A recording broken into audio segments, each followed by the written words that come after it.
You're listening to the Trade Show Insights Podcast, Season 15, Episode 3.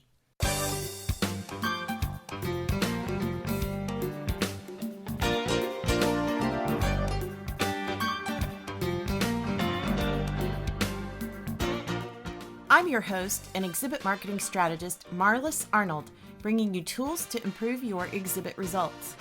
On today's episode, brought to you by the Exhibit Marketers Cafe, we're shifting gears a little bit, and I'm going to share some of my tips, tools, and lessons learned from 20 plus years of working at home.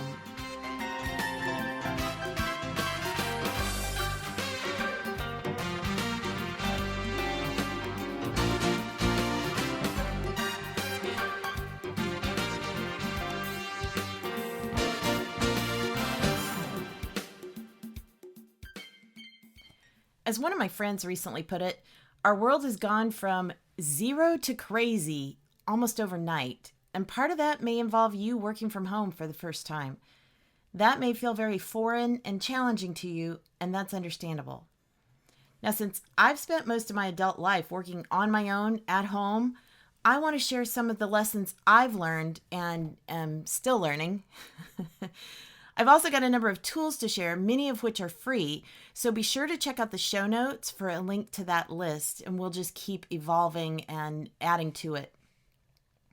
Now, when I started working from home more than 2 decades ago, we were living in a small one-bedroom apartment. There was no separation of work versus home. My office was the area that was supposed to be the dining room, but there was no door. I was constantly distracted, both internally and externally. Squirrel! And I didn't have any systems for getting things done. So I want to help you navigate this brave new world by avoiding some of the mistakes that I've made. So first of all, setting yourself up for success. Have a morning going to work routine. No, it will no longer involve a commute, except to a different room, but you've got to set the tone for your workday. For me, that means fixing breakfast, listening to my daily devotions podcast, and brewing a mug of tea before I head to the office.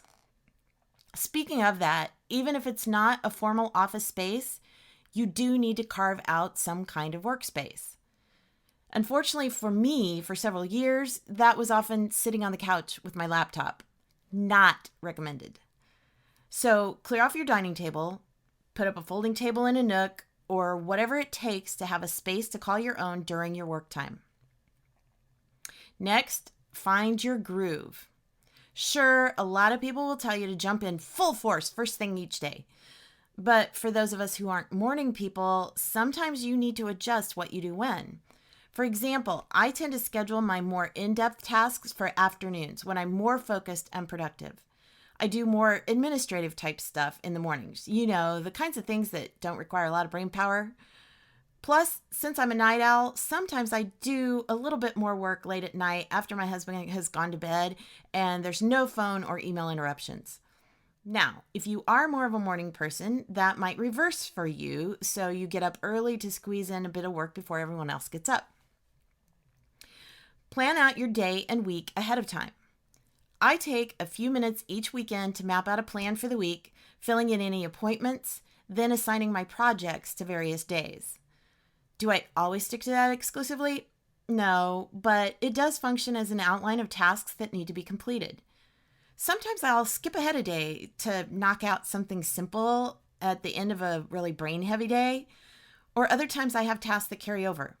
But before you shut down each night, take a look at what you have on the docket for tomorrow and then adjust as needed. Now, on the subject of productivity, if you don't already have a planner, either paper or digital, that you rely on, now is the time to set something up. I do kind of a hybrid model. I still have a paper planner on my desk. In fact, it's one I created. You can click on the link in the show notes to learn more about that. But for projects, I use an online project management tool called Plutio. Now, you may be familiar with Trello, which is similar to that. In there, I map out all the steps for all kinds of projects, from pulling together exhibitor education webinars for my clients to planning out my podcast episodes. That way, my paper planner is more of an outline, and not crammed with infinite lists of details. Next, working through your day. If you share your living space with others, let them know your work times. Find a way to set boundaries and let them know when you need to work undisturbed. Now, I've heard some clever examples of this. One of my friends hangs a sign on our office door, kind of like a do not disturb sign at hotels, so that her kids know when not to knock.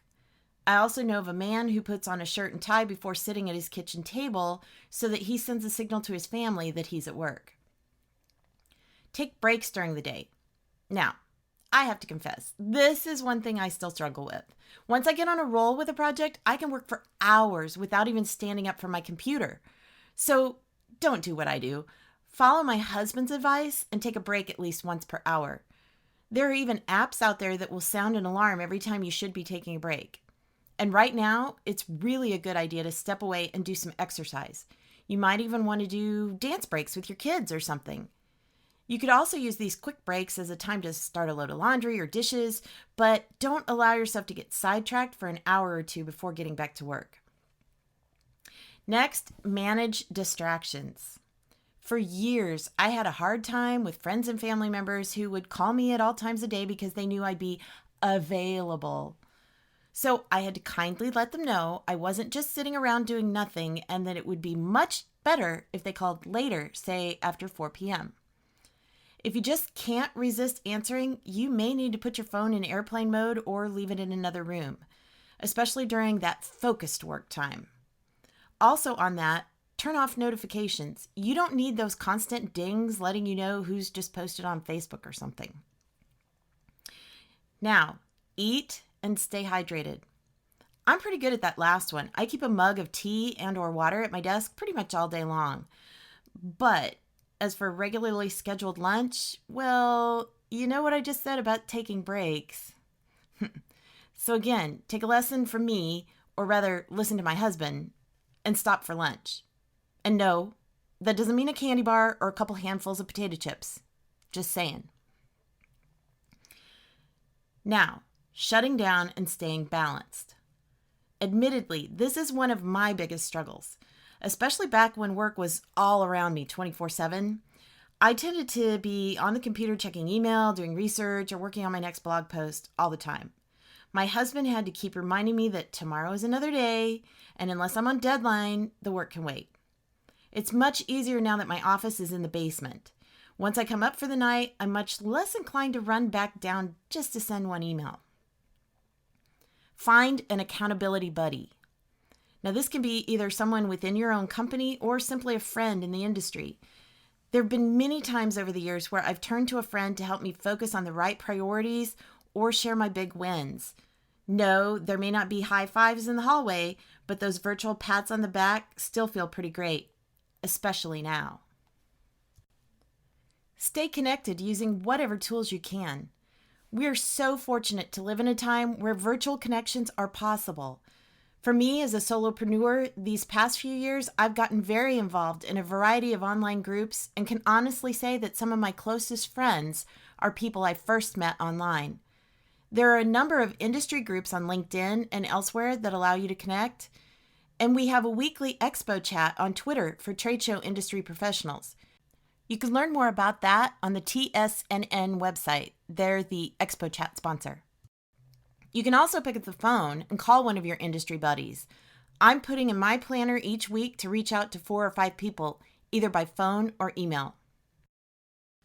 And I am very excited to announce to you that I've been putting together something special just for you.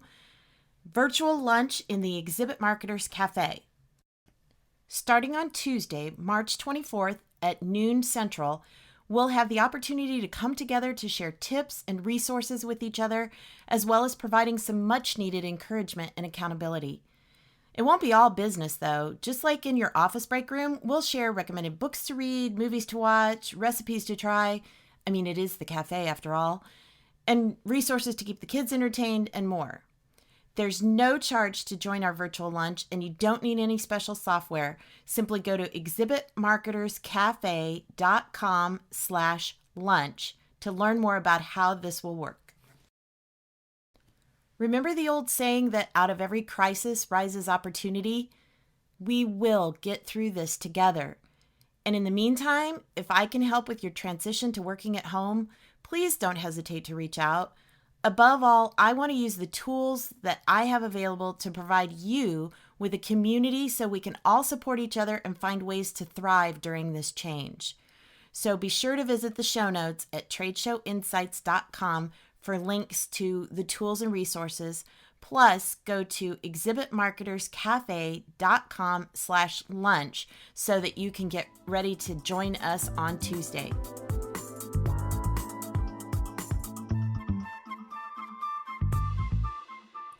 If you enjoyed today's episode and would like more, you can subscribe to the podcast and automatically receive future episodes on your chosen device. Simply search for Trade Show Insights in Apple, Spotify, Stitcher, or virtually anywhere else that podcasts are found, then click the subscribe button. Trade Show Insights is protected by the Creative Commons copyright license. You may feel free to share this recording with colleagues or embed it on your own blog as long as it's shared in its entirety and is not used for commercial purposes. To learn more, please see the link in the sidebar of the show notes at tradeshowinsights.com. Well, that's it for this episode of Trade Show Insights. Be sure to check out our show notes and archives at tradeshowinsights.com. You can also connect with me using the social media links or contact page on the site. I'm Marlis Arnold. Thanks for listening, and be sure to join us next time for more tools to improve your exhibit results.